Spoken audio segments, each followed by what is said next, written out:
Good morning प्यारे बच्चों, कैसे हैं आप सभी। उम्मीद करते हैं कि आप अच्छे होंगे और अपनी तैयारी में ज़बरदस्त ढंग से लगे होंगे। तो आज आप लोगों का साइंस के इस टेस्ट सीरीज नंबर है आपका 8 और आपको तहे दिल से टेस्ट 8 में स्वागत है। जैसा कि आपसे बताया गया है कि आपको जितने सारे यहाँ पर क्वेश्चन करवाए जाएंगे उनसे रिलेटेड और सारे जो भी संभावित प्रश्न बन सकते हैं एग्जाम में, उन सारे तथ्यों को भी आपको समझाया जाएगा। तो उम्मीद करते हैं कि आप पेन पेपर लेकर बैठे होंगे और अपने क्वेश्चन को अच्छे ढंग से पढ़कर उत्तर लगाने का कोशिश करेंगे।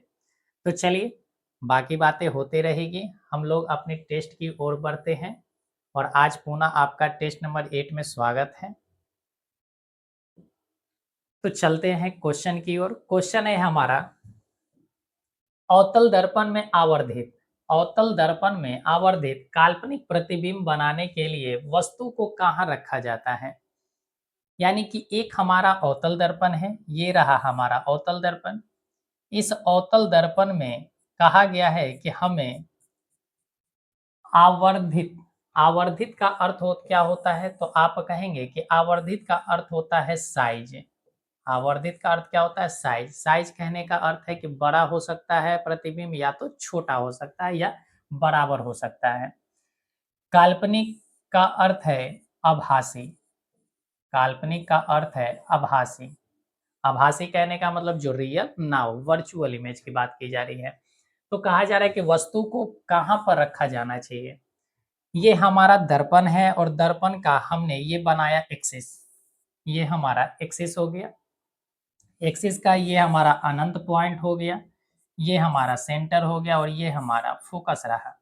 आपको कईयों बार हमने समझाया है कि जब भी हम प्रतिबिंब बनाने की कोशिश करते हैं तो वस्तु को हमेशा लेफ्ट साइड रखते हैं। वस्तु को हमेशा लेफ्ट साइड में हम रखते हैं। तो वस्तु को रखने का हमने 6 पोजीशन बताया है कि एक हो सकता है कि अनंत पर रखिए, एक हो सकता है कि सेंटर और अनंत के बीच रख दीजिए, एक होता है कि सेंटर पर रख दीजिए, और हो सकता है कि सेंटर और फोकस के बीच रखिए, या हो सकता है कि फोकस और पोल के बीच में रखें या फोकस पर रखें। तो 6 पोजीशन के आधार पर हम वस्तु का प्रतिबिंब बना सकते हैं। तो हमें बोला गया है कि काल्पनिक प्रतिबिंब बनाना है। तो काल्पनिक प्रतिबिंब बनाने के लिए हमेशा हम वस्तु को फोकस और पोल के बीच रखते हैं।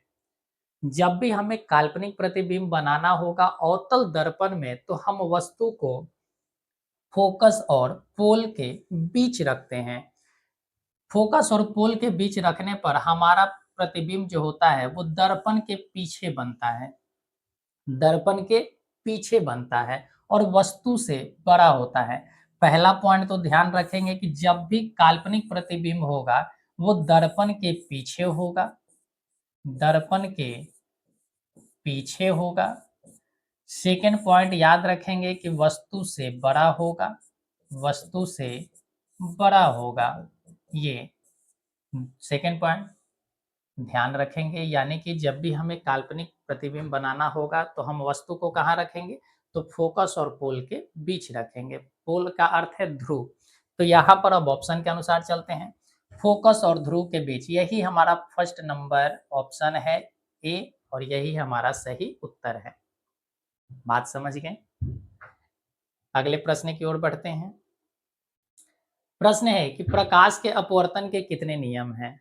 प्रकाश के अपवर्तन के कितने नियम हैं। ऑप्शन नंबर ए है 1 नियम है, ऑप्शन नंबर बी है 2 नियम है, ऑप्शन नंबर सी 3 नियम है, ऑप्शन नंबर 4 नियम है। तो कौन सा उत्तर आपके अनुसार होना चाहिए। मेरे बच्चे, अगर आप अच्छे ढंग से अपवर्तन वाले टॉपिक पढ़े हैं तो आपको पता होगा कि अपवर्तन का अर्थ क्या होता है। अपवर्तन का अर्थ होता है कि एक माध्यम से दूसरे माध्यम में प्रवेश कर जाना। एक माध्यम से दूसरे माध्यम में प्रवेश करना अपवर्तन कहलाता है। तो अपवर्तन की अगर बात की जाए तो ये हमारा एक, हम कह सकते हैं कि मीडियम है, यानी माध्यम है। ये हमारा एक माध्यम है और ये माध्यम, जैसे हमने माना कि ऊपर का माध्यम को अलग करने वाली रेखा है, माध्यम को अलग करने वाली तल है। ठीक है। ये हमारा हो सकता है, ये हमने विरल माध्यम माना, ये विरल है, और इसको हमने माना कि सघन माध्यम है। 2 हमने माध्यम मान लिए। इसको अलग करने वाला एक हमने तल माना। आपको पता है कि जब एक किरण विरल माध्यम से ये किसी न किसी एक पॉइंट पर आएगा, आपतित होगा, ये हमारा आपतित किरण है। आपतित किरण के जहाँ पर आपतित हुआ है, वहाँ से हमने एक एक हमने अभिलंब गुजारा। तो यहाँ होगा क्या कि जब ये विरल माध्यम से प्रवेश करेगा सघन माध्यम में, तो इसे जाना चाहिए था कैसे? इसे जाना चाहिए था सीधे, लेकिन ये जाएगा कैसे? तो आप कहेंगे कि ये अभिलंब की ओर मुड़ जाएगा। किधर मुड़ जाएगा? अभिलंब की ओर मुड़ जाएगा। तो यहाँ से अपवर्तन हुआ, यहाँ से अपवर्तन एक माध्यम से दूसरे माध्यम प्रवेश किया। तो ध्यान रखिएगा कि ये वाली एंगल I और ये वाली एंगल R दोनों इक्वल होते हैं, दोनों इक्वल होता है। तो सबसे पहला नियम कहता है कि अपवर्तन का फर्स्ट नियम है कि आपतित किरण और अपवर्तित किरण और नॉर्मल अभिलंब तीनों एक ही तल पर होते हैं, पहला नियम। दूसरा नियम कहता है कि आपतन कोण की ज्या, यानी आपतन कोण की ज्या और अपवर्तित कोण की ज्या, ये दोनों बराबर होते हैं, ये दोनों बराबर होते हैं। यानी कि यहाँ से हमारा कितने नियम हुआ? 2 नियम। तो हमारे उत्तर कौन से होंगे मेरे भाई? तो आप कहेंगे कि ऑप्शन नंबर बी हमारा सही होगा। आपतन कोण की ज्या और अपवर्तन कोण की ज्या बराबर होता है। आपतित किरण, अपवर्तित किरण और अभिलंब तीनों एक ही तल पर होते हैं। ये हमारी दोनों नियम ध्यान रखेंगे। प्रकाश के अपवर्तन का भी 2 नियम, प्रकाश के परावर्तन के भी 2 नियम होते हैं। चलिए नेक्स्ट क्वेश्चन पर बढ़ते हैं। नेक्स्ट क्वेश्चन है, किसी माध्यम के अपवर्तनांक का मान क्या होता है? अपवर्तनांक क्या होता है? अपवर्तनांक की अगर बात की जाए तो 2 माध्यमों के अनुपात को अपवर्तनांक कह देते हैं। 2 माध्यमों के अपवर्तन के जो अनुपात होते हैं उसे हम अपवर्तनांक कहते हैं। तो कह रहा है कि किसी माध्यम का अपवर्तनांक का मान क्या होता है? आपने पढ़ा होगा स्नेल का नियम। आपने स्नेल चर्चा का नियम पढ़ा होगा। स्नेल का नियम क्या कहता है? स्नेल का नियम कहता है कि आपतन कोण की ज्या और अपवर्तन कोण की ज्या, इन दोनों का अनुपात। तो आपतन कोण यानी sine I upon sine R, sine I upon sine R. तो ऐसा ऑप्शन आपको कहाँ पर दिख रहे हैं? तो यही रहा हमारा first number option, sine I upon sine R. ये किसने नियम दिया था? तो स्नेल ने नियम दिया था। तो इसी से हम क्या निकालते हैं? तो किसी भी माध्यम का अपवर्तनांक निकाल लेते हैं।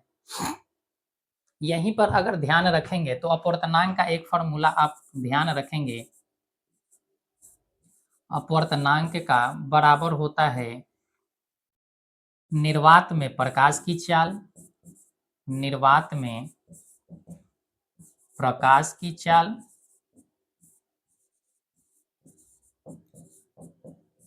अपॉन माध्यम में प्रकाश की चाल, माध्यम में प्रकाश की चाल। ये 2 नियम, ये आप 2 चीज ध्यान रखेंगे। एक तो होता है कि स्नेल का नियम sine I upon sine R होता है, और एक होता है अपवर्तनांक के लिए निर्वात में प्रकाश की चाल बटा माध्यम में प्रकाश की चाल। ठीक है, तो यहाँ से हमने उत्तर लगाया। आप इसको सारी चीज को नोट करते हुए चलेंगे मेरे भाई। क्वेश्चन है, लेंस की क्षमता का एसआई मात्रक क्या होता है? लेंस की क्षमता का एसआई मात्रक क्या होता है? यानी कि जब हम लेंस की क्षमता को मापते हैं तो किस में मापते हैं? पर सेंटीमीटर में मापते हैं, मीटर में मापते हैं, सेंटीमीटर में मापते हैं, डायोप्टर में मापते हैं? आप उत्तर लगाएंगे। देखिए, अगर लेंस की क्षमता की बात की जाए तो लेंस की जो क्षमता होती है वो फोकस का उल्टा होता है, यानी 1 अपॉन एफ होता है, 1 अपॉन एफ होता है।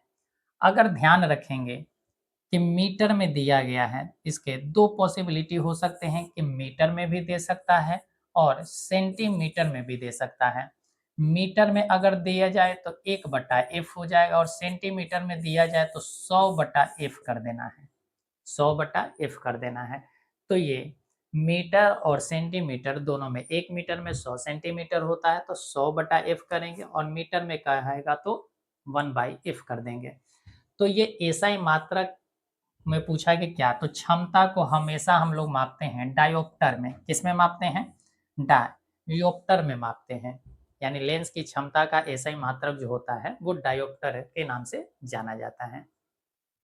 इस बात को और भी ध्यान रखिएगा कि अगर लेंस को पतली की जाए, लेंस को अगर पतली करते हैं तो दूर तक हमें दिखाई देगा और लेंस को अगर मोटी करेंगे तो हमें नज़दीक दिखाई देगा।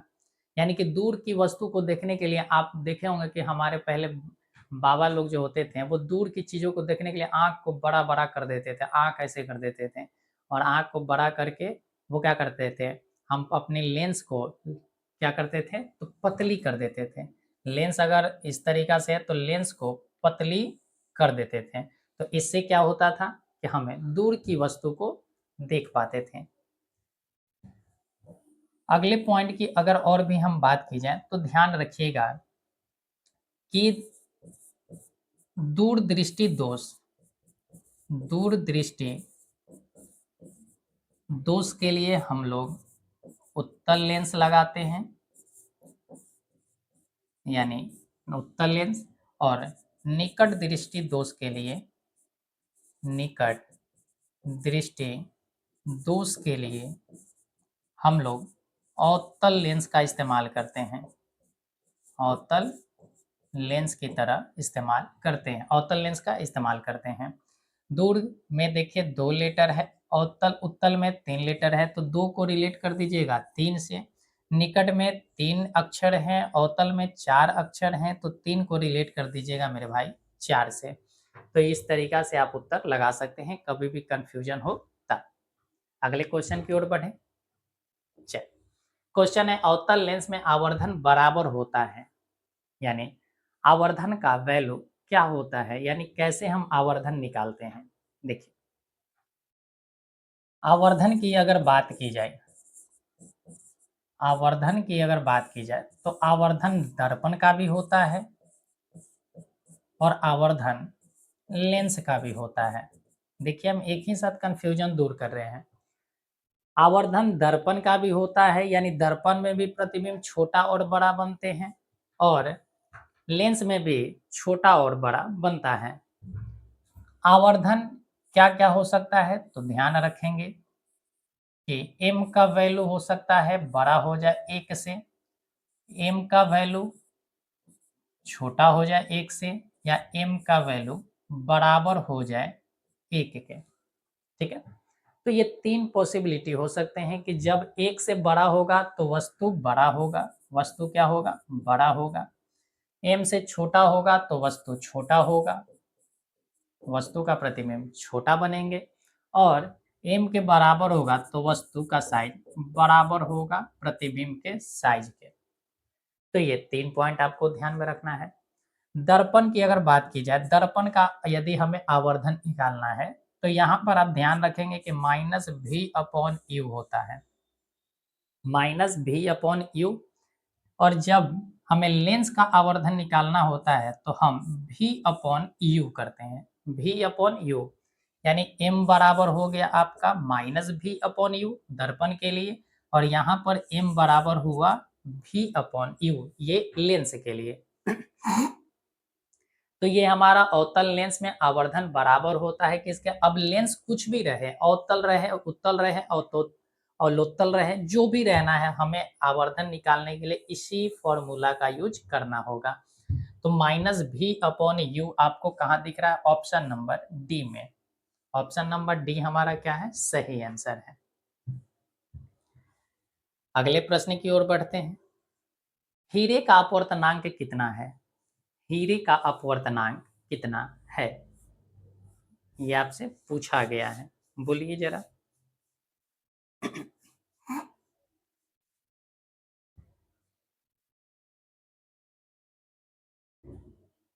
देखिए कुछ अपूर्णांक हम आपको लिखवा रहे हैं, ध्यान में रखेंगे कि जैसे एक आप अपूर्णांक हवा का अगर कभी भी अपवर्तनांक पूछे तो 1.0003 आपको ध्यान रखना है। पानी का यदि अपवर्तनांक आपसे पूछा जाए तो ध्यान रखेंगे 1.33 होता है, या आप 4/3 भी कह सकते हैं। इसी तरीका से अगर आपसे केरोसिन का पूछा जाए, केरोसिन तेल का यदि पूछा जाए तो केरोसिन तेल का आप ध्यान रखेंगे कि 1.44 होता है, 1.44 होता है। इसी तरीका से अगर एल्कोहल की बात की जाए, एल्कोहल की बात की जाए तो एल्कोहल का पूर्णांक ध्यान रखेंगे 1.36 होता है, 1.36 होता है।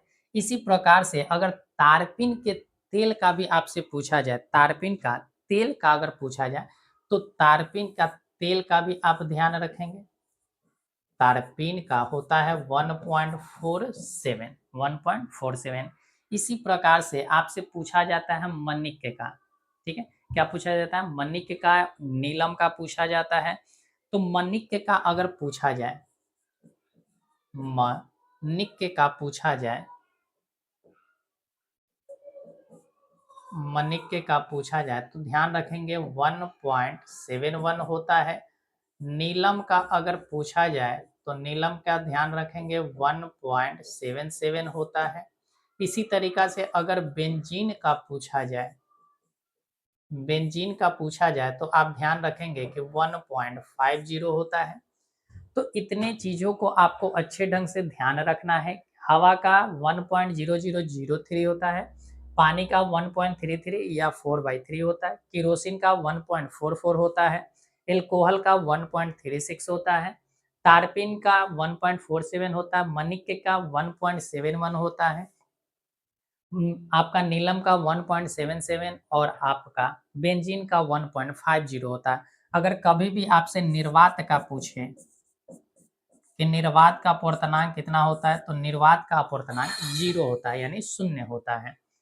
हमसे पूछा गया है हीरे का अपूर्णांक कितना होता है, तो हीरे का अपूर्णांक आप ध्यान रखिएगा कि हीरा का जो अपूर्णांक होता है 2.42 होता है, 2.42 होता है।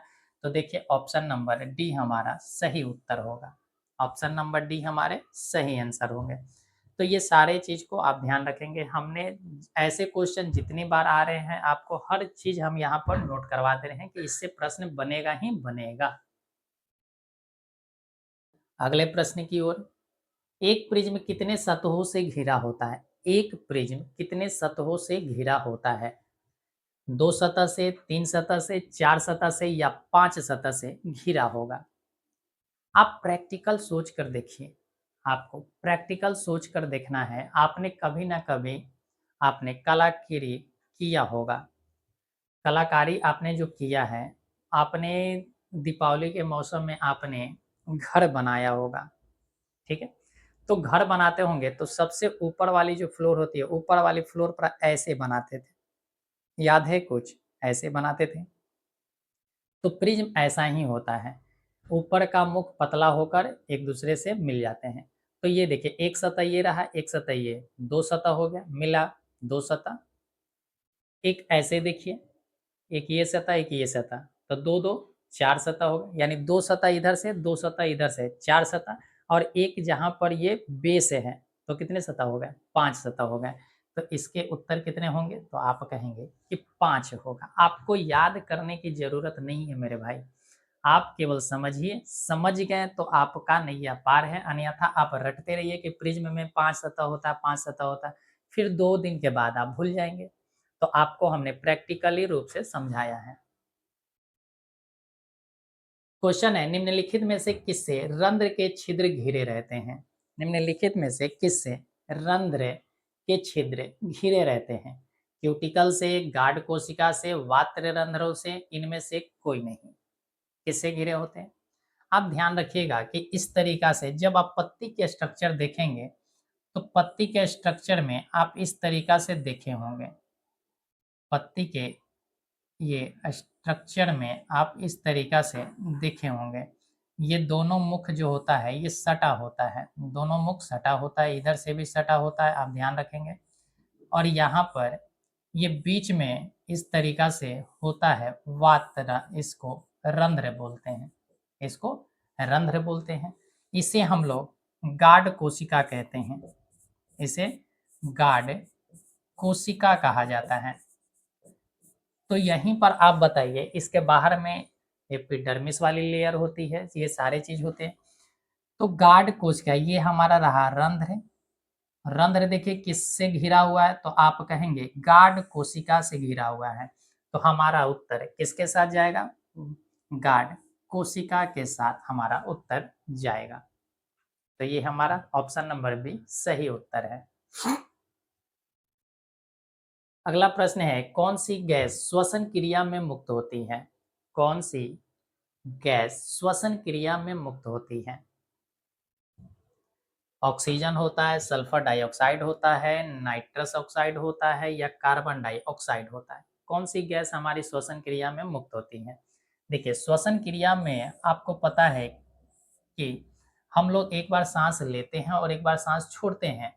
तो सांस लेते हैं तो ऑक्सीजन का काम हो हमें है, और सांस जब छोड़ते हैं तो अपने शरीर से CO2 को बाहर निकालते हैं। इसको CO2 को बाहर निकालते हैं, ऑक्सीजन को फिर प्रवेश कर लेते हैं। यहाँ पर ध्यान रखेंगे कि इन दोनों का, गैसों का जो परिवहन होता है, गैसों का परिवहन किसके द्वारा होता है, तो आप कहेंगे कि हीमोग्लोबिन के द्वारा होता है, हीमोग्लोबिन के द्वारा होता है। और यही हीमोग्लोबिन जो है फेफड़ा के पास आता है, यानी रक्त में हीमोग्लोबिन पाए जाते हैं, और यही हीमोग्लोबिन आकर ऑक्सीजन को फेफड़े के पास से उठा लेता है और कार्बन डाइऑक्साइड को छोड़ देता है। तो यहाँ पर श्वसन की क्रिया में मुक्त होने वाली गैस कौन सी है, कार्बन डाइऑक्साइड है। सल्फर डाइऑक्साइड ये हमारे अम्ल वर्षा के लिए जिम्मेदार है, अम्ल वर्षा के लिए जिम्मेदार कौन सा है, तो आप कहेंगे सल्फर डाइऑक्साइड। हालांकि नाइट्रस ऑक्साइड भी अम्ल वर्षा के लिए जिम्मेदार होता है, इस बात को ध्यान रखिएगा, नाइट्रोजन डाइऑक्साइड को भी।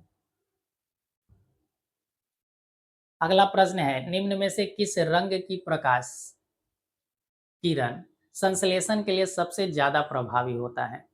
यानी कि जब प्रकाश संश्लेषण होता है, जब प्रकाश संश्लेषण होता है यानी कि अर्थात पौधे जब अपनी भोजन बनाते हैं तो उस समय उनके लिए सबसे ज्यादा प्रभावी कौन सा रंग की किरण होगा, सबसे ज्यादा प्रभावी हरे रंग, नीले रंग, पीले रंग या लाल रंग, कौन सा प्रकाश संश्लेषण के लिए अधिक प्रभावी है, यानी ऊर्जा सर्वाधिक किसमें होगा, जिससे सबसे ज्यादा हमारा प्रकाश संश्लेषण होगा। तो ध्यान रखिएगा कि सबसे ज्यादा प्रकाश संश्लेषण की दर लाल वाली किरणों में होती है, लाल रंग वाली जो किरणें होती हैं उसमें सबसे अधिक प्रकाश संश्लेषण के लिए प्रभावी होता है। अगला प्रश्न है, ग्लूकोज के पूर्ण ऑक्सीकरण से क्या मुक्त होता है। ग्लूकोज के पूर्ण ऑक्सीकरण से क्या मुक्त होता है। यदि आपने रासायनिक अभिक्रिया पढ़ा होगा तो उसमें ये ग्लूकोज के पूर्ण ऑक्सीकरण के बारे में अच्छे ढंग से आपको समझाए गए होंगे कि ग्लूकोज का ऑक्सीकरण हो रहा है तो ग्लूकोज का फॉर्मूला होता है C6H12O6 होता है। इसमें क्या होगा, तो इसमें ऑक्सीकरण हो रहा है तो ऑक्सीजन जुड़ा, आप इसको बैलेंस कर लीजिएगा। ऑक्सीजन जुड़ने पर क्या होता है, तो यहाँ से जल का निर्माण, कार्बन डाइऑक्साइड का निर्माण, और साथ ही साथ हमारा ऊर्जा मुक्त होता है। क्या मुक्त होता है, ऊर्जा मुक्त होता है। अब इसको आप बैलेंस कर लीजिएगा, ये आपके HW का काम रहा, क्योंकि आपको बैलेंस करने के लिए भी प्रश्न आएंगे। तो ये तीनों होता है, यानी सिर्फ CO2 बिल्कुल नहीं, अकेले CO2 नहीं होता, सिर्फ ऊर्जा बिल्कुल नहीं, सिर्फ जल बिल्कुल नहीं। इनमें से सभी हमारा उत्तर सही होगा। इनमें से सभी हमारा उत्तर सही होगा। प्रश्न है, कोशिका झिल्ली किस प्रकार की झिल्ली है? यानी कोशिका की जो झिल्ली होती है वो कैसी झिल्ली है?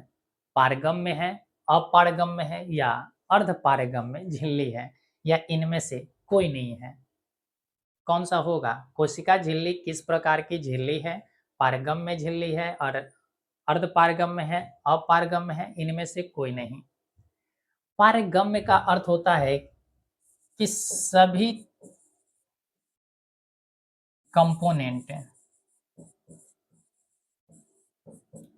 प्रवेश कर जाएंगे।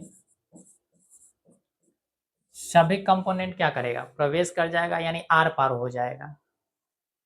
अपारगम्य कुछ भी नहीं पार करेगा।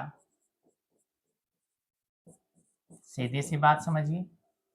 अर्धपारगम्य जरूरत की चीज, जरूरत वाली चीजें प्रवेश करेगी। जरूरत वाली चीजें प्रवेश करेगा। तो कोशिका झिल्ली, कोशिका का जैसे ये कोशिका है, इस कोशिका के ये इसको हम बोलते हैं, ये हमारा कोशिका भित्ति है। कोशिका भित्ति, हालांकि ध्यान रखेंगे कि एनिमल में कोशिका भित्ति नहीं पाई जाती है। ये जो होता है यहाँ पर ऐसे कोशिका भित्ति के अंदर ये इस तरीका का कोशिका झिल्ली होता है। इस तरीका का कोशिका झिल्ली होता है। तो कोशिका झिल्ली अर्ध पारगम्य होते हैं। कोशिका झिल्ली क्या होता है? अर्ध पारगम्य होता है। तो अर्ध पारगम्य होने के कारण ही जो हमारी जरूरत की चीजें हैं वो बाहर निकल अंदर प्रवेश करते हैं, और जो हमारी जरूरत की नहीं होती है, कोशिका की जरूरत की नहीं होती है, तो वो बाहर निकल जाते हैं। जैसे ये कोशिका है, इस कोशिका में पानी भी है, तो कोशिका को क्या चाहिए? पानी चाहिए। तो पानी प्रवेश भी कर जाएगा, और ज़्यादा पानी हुआ तो ये बाहर भी निकलेगा। तो आप देखते हैं कि पसीना भी निकलता है। तो ये हमारा अर्धपारगम्य वाली होने के कारण ही ये हमारा कोशिका झिल्ली क्या होता है? तो कहेंगे अर्धपारगम्य होता है। चल, अगला प्रश्न है, एटीपी का विस्तारित रूप क्या है? हमने बताया था उस समय आपको भी, शायद आपको ध्यान हो या ना हो। हमने बताया था कि एटीपी का फुल फॉर्म अवश्य पूछे जाएंगे और पूछे जाते हैं। तो एटीपी का फुल फॉर्म ध्यान रखिएगा, एडेनोसिन ट्राइफॉस्फेट होता है। क्या होता है? एडेनोसिन, एडेनोसिन ट्राइफॉस्फेट,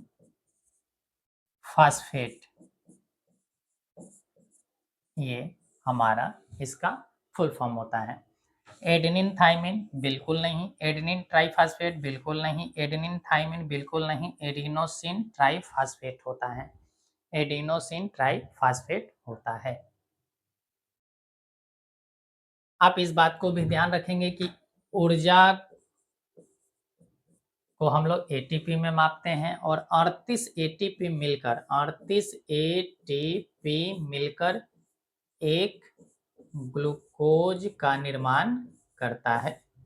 यानी एक ग्लूकोज, यानी सरल ग्लूकोज। हम लोग जो ग्लूकोज खाते हैं वो कॉम्प्लेक्स होता है, वो जटिल होता है, और कोशिका 38 एटीपी इकट्ठा करके एक ग्लूकोज का जो निर्माण करती है, ये सरल ग्लूकोज होता है। बात स्पष्ट है? आगे बढ़ जाए। जल्दी आगे क्वेश्चन पे आते हैं। क्वेश्चन है, स्टार्च की उपस्थिति की जांच के लिए किस विलयन का उपयोग होता है?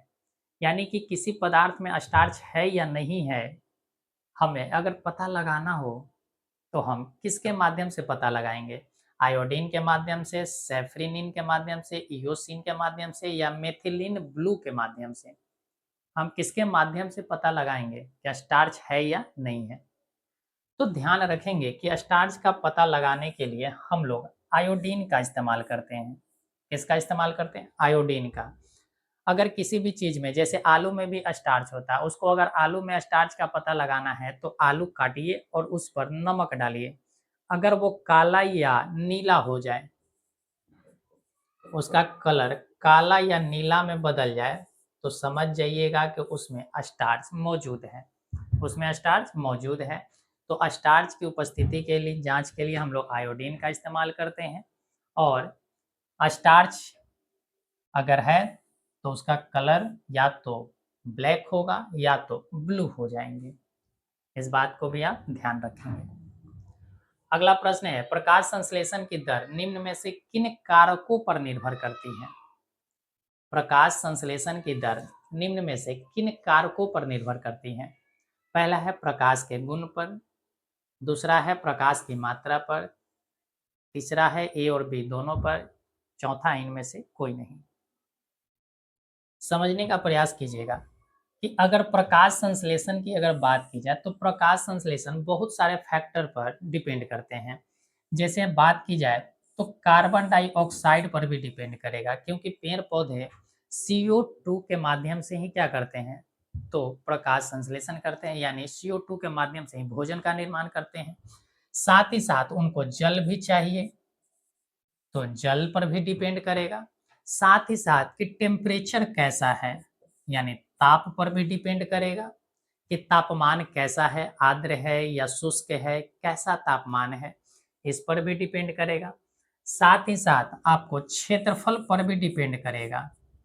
किस पर डिपेंड करेगा? क्षेत्रफल। क्षेत्रफल कहने का मतलब है कि जितनी ज़्यादा पत्तियां होगी उतनी अधिक प्रकाश संश्लेषण की क्रिया होगी।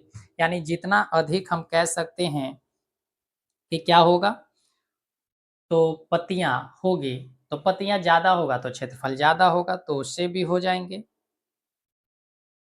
और क्या हो सकता है कि पोषक तत्व, पोषक पोषक तत्व पर भी प्रकाश संश्लेषण की दर निर्भर करता है। साथ ही साथ प्रकाश की मात्रा पर भी डिपेंड करेगा, प्रकाश की मात्रा पर भी डिपेंड करेगा कि प्रकाश की मात्रा अधिक है या कम है। ठंडी के मौसम में प्रकाश संश्लेषण कम होता है, गर्मी के मौसम में प्रकाश संश्लेषण अधिक होता है। और प्रकाश के गुण पर भी डिपेंड करेगा, प्रकाश के गुण पर भी डिपेंड करेगा। प्रकाश के गुण, जैसे अभी हमने पढ़ा कि सबसे ज्यादा प्रकाश संश्लेषण की होने के लिए कौन से कलर चाहिए, तो लाल रंग, तो ये गुण है। ये क्या है? गुण है। तो प्रकाश के गुण पर भी डिपेंड करेगा। तो ये कई फैक्टर पर प्रकाश संश्लेषण की दर निर्भर करता है। तो प्रकाश के गुण पर ही नहीं, प्रकाश की मात्रा पर ही नहीं, यहाँ ए और बी दोनों के साथ हम जाएंगे, क्योंकि ये दोनों है। और भी उत्तर हो सकते हैं, इसको आप ध्यान में रखिएगा। अगला प्रश्न है, रक्त का लाल रंग निम्नांकित में से किस प्रोटीन की उपस्थिति के कारण होता है?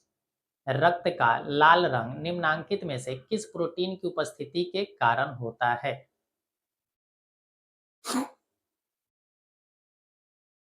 देखिए,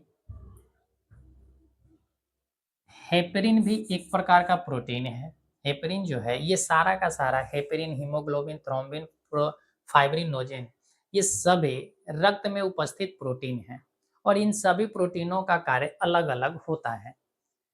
हेपेरिन की अगर बात की जाए तो रक्त को जमने से रक्त को जमने से रोकता है,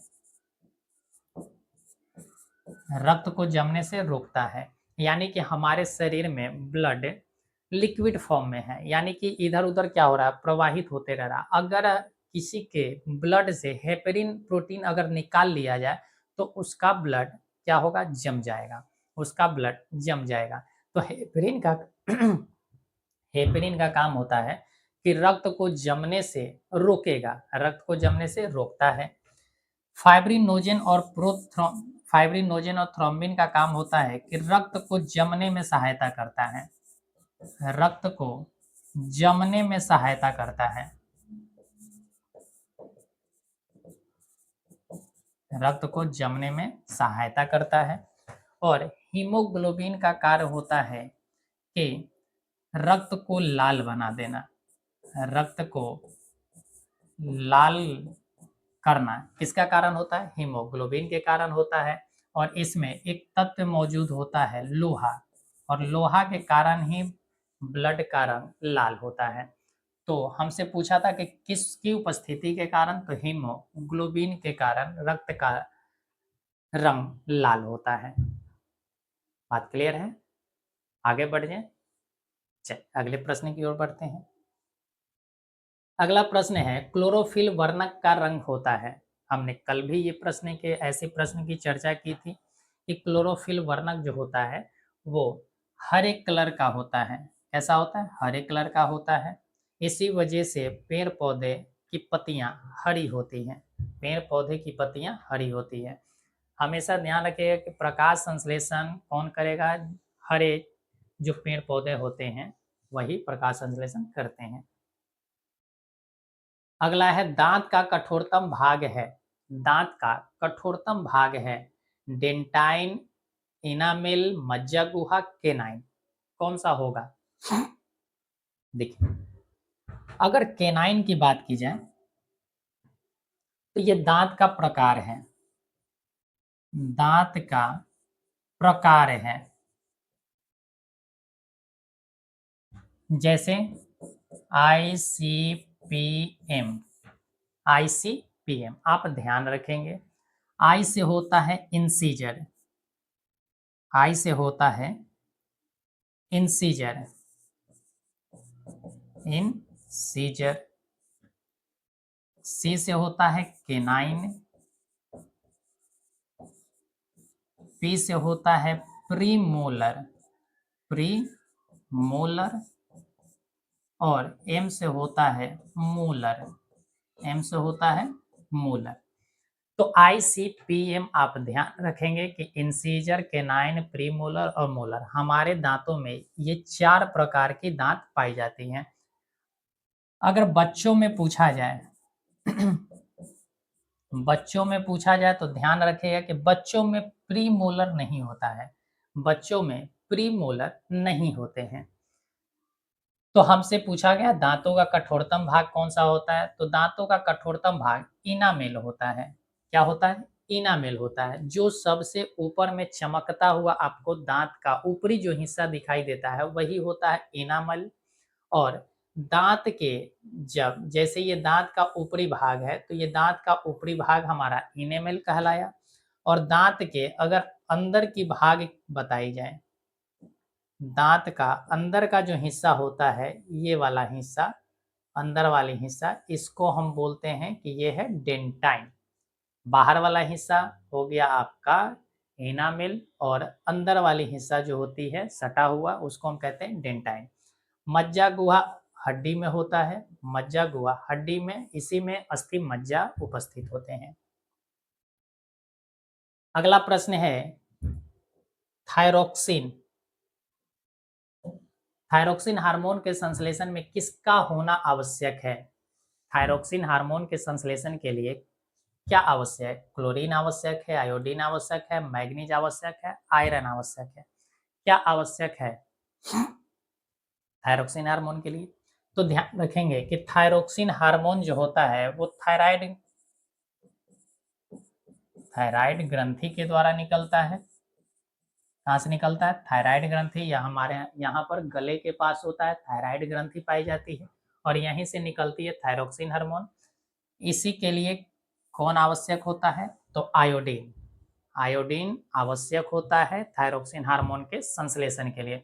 संश्लेषण का अर्थ होता है निर्माण होना, ध्यान रखिएगा। संश्लेषण का अर्थ होता है निर्माण, यानी कि थायरोक्सिन हार्मोन के निर्माण के लिए कौन सहायक होगा? तो आयोडीन सहायक होगा। अगर आयोडीन आप नहीं खाते हैं तो थायरोक्सिन हार्मोन नहीं, उसका निर्माण नहीं होगा, और नहीं होने के कारण आप जानते हैं कि एक बीमारी होती है घेघा नामक रोग। थायरोक्सिन हार्मोन की कमी से कौन सी रोग होती है? तो घेंघा नामक रोग। घेंघा रोग जो होता है वो किसके कारण होता है? तो थायरोक्सिन हार्मोन के कारण होता है। प्रश्न है, अपघटक का उदाहरण है, अपघटक का उदाहरण है। गाय, कवक, बाघ, घास, कौन सा होगा जो अपघटक का उदाहरण है? देखिए, अपघटक का मतलब होता है कि तोड़ने वाला। अपघटक का मतलब है तोड़ने वाला, सड़ाने वाला, गलाने वाला। सड़ा गला के ऊर्जा को क्या कर दे रहा है, फिर पेड़ पौधे को दे दे रहा है। तो अपघटक यानी तोड़ने वाला। अब जैसे अगर हम बात करें कि जैसे ये हमारा सूर्य है, ये हमारा सूरज है। अब ये मेरे भाई मत बोलना कि सर ब्लैक सूरज नहीं होता है, हमने ऐसे ही बनाया है। ये हमारे घास है, झाड़ियाँ हैं, ठीक है? हमने ये झाड़ियाँ बना दिया, घास बना दिया, समझिएगा। इसको खाने वाला कौन होगा? तो मान लेते हैं कि खाने वाला टिड्डा है। कौन है? टिड्डा। टिड्डा को खाने वाला कौन है? तो हम समझते हैं कि मेढक है। कौन है? मेढक है। मेढक को खाने वाला कोई ना कोई होगा। मेढक को खाने वाला कोई ना कोई होगा। तो मान लेते हैं कि साँप है। कौन है?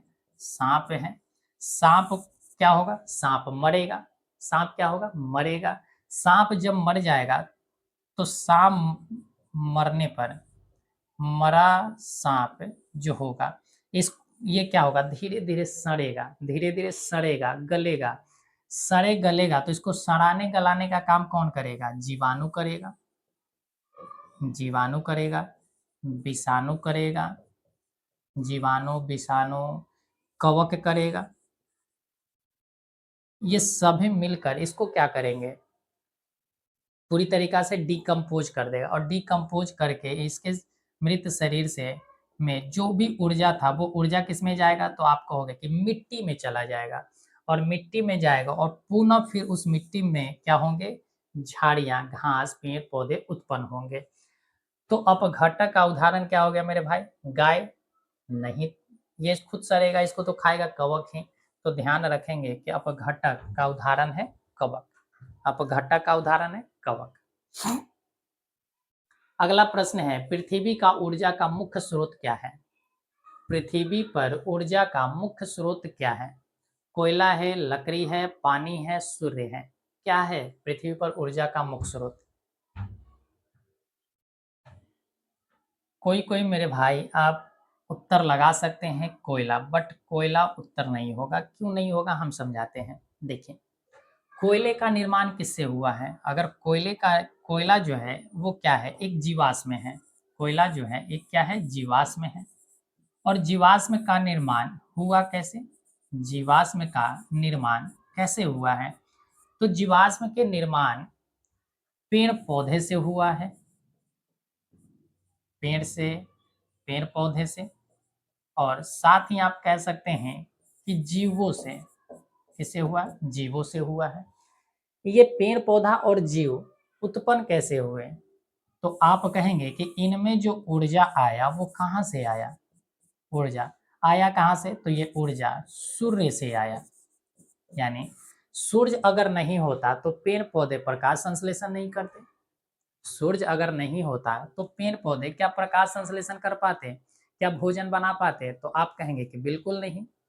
अगर जब पेड़-पौधे ही भोजन नहीं बनाते, तो हम लोग भोजन करते कहाँ से? क्योंकि हम लोग जो भोजन करते हैं, वो क्या करते हैं? पेड़-पौधे से ही तोड़ कर लाते हैं। जैसे साग-सब्ज़ी आप खाते हैं, तो वो कहाँ क्या है? पेड़-पौधा से मिल रहा है। फल खा रहे हैं, पेड़-पौधा से। अनाज खा रहे हैं, कहाँ से मिल रहा है? पेड़-पौधे से मिल रहा है। जीव डायरेक्ट तो अनाज का निर्माण नहीं कर रहा है। क्या जीव चावल का निर्माण कर रहा है? बिल्कुल नहीं, उत्पादन कर रहा है। किसके ज़रिए? पेड़-पौधे के ज़रिए।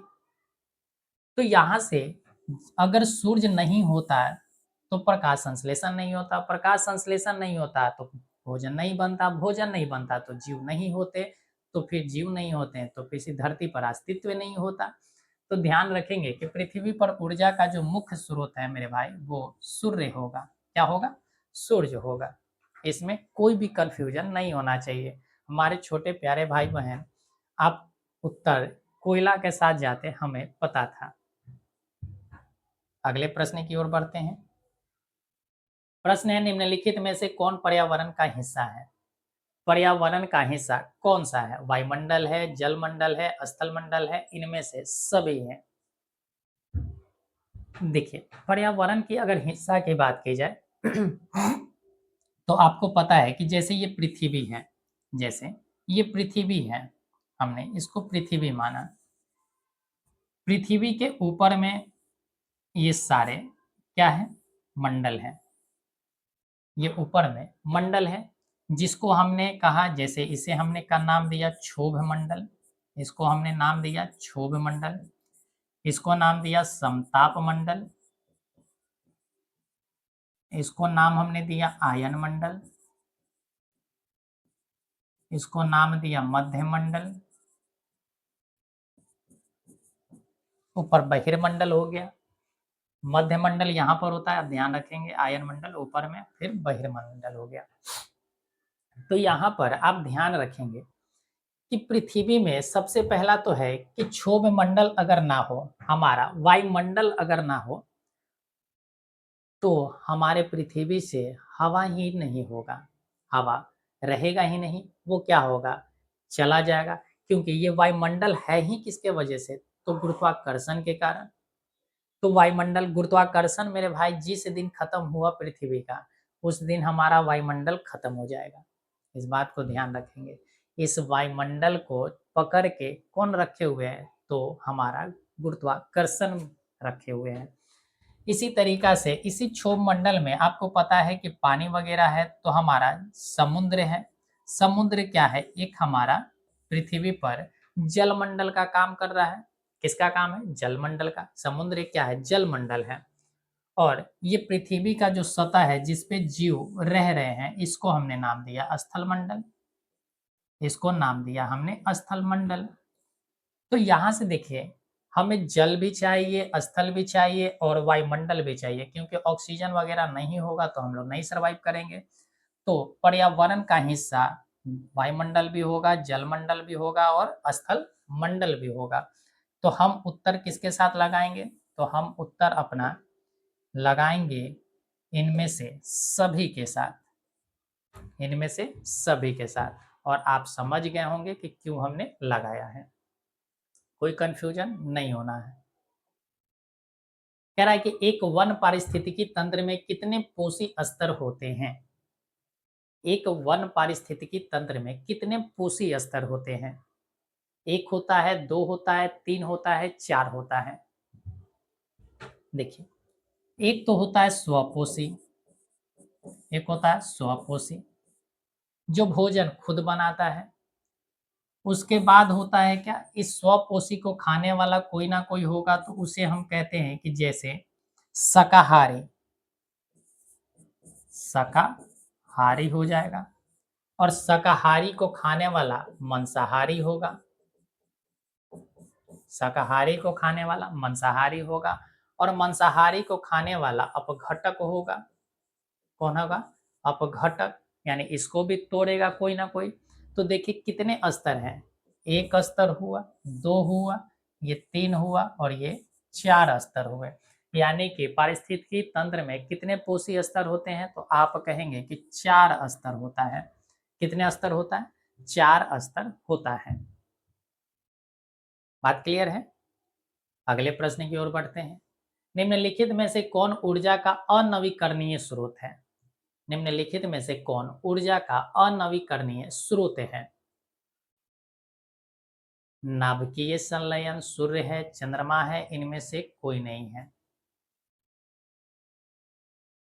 अनवीकरणीय स्रोत आपसे पूछा गया है कि अनवीकरणीय स्रोत क्या है? नाभिकीय संलयन होगा, सूर्य होगा, चंद्रमा होगा, कौन सा होगा? ध्यान रखेंगे कि अनवीकरणीय स्रोत का अर्थ क्या होता है। अनवीकरणीय स्रोत का मतलब है कि जो प्रदूषण पैदा करे। क्या पैदा करे? प्रदूषण जो पैदा करेगा उसे हम अनवीकरणीय करते हैं। यहाँ पर कोई भी आपको प्रदूषण पैदा करने वाला नहीं है, तो इनमें से कोई नहीं, इनमें से कोई नहीं। इस बात को आप ध्यान रखेंगे। ठीक है, अगले प्रश्न की ओर बढ़ते हैं। क्वेश्चन है, जो दहन कर उष्मा उत्पन्न करते हैं उन्हें कहा जाता है?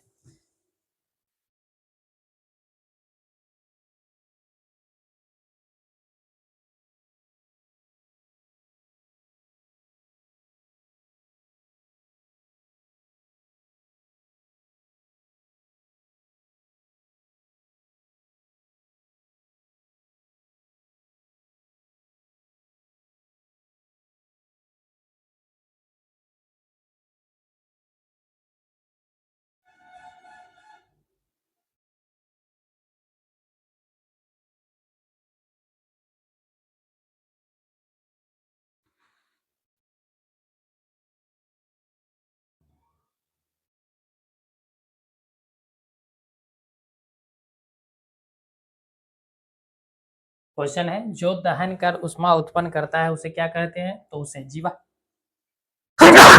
ईंधन कहते हैं। क्या कहेंगे? ईंधन के नाम से जाना जाता है। ईंधन उसी को कहते हैं जो जिसको जलाकर हम उष्मा उत्पन्न करते हैं। जिसको जलाकर हम उष्मा उत्पन्न करते हैं उसी को हम ईंधन कहते हैं। अब ईंधन में क्या क्या आ सकता है? कोयला आ सकता है, कोयला हो गया, गैस हो गया, पेट्रोलियम हो गया, ये सारे के सारे हमारे ईंधन कहलाते हैं। तो आज का ये हमारा टेस्ट नंबर 8 था और टेस्ट नंबर 8 भी आपको अच्छा लगा होगा, उम्मीद करते हैं।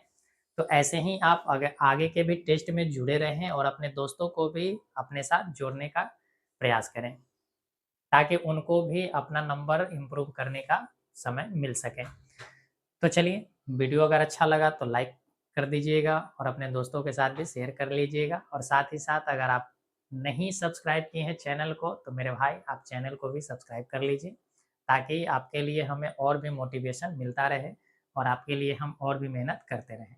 तो चलिए, फिर मिलते हैं अगले टेस्ट में। तब तक आप अपनी सेहत का और ख्याल रखें और ये सारे का सारे जो भी आपको एक्स्ट्रा इन्फॉर्मेशन दिया गया है वो सारा आप कंप्लीट करके रखें।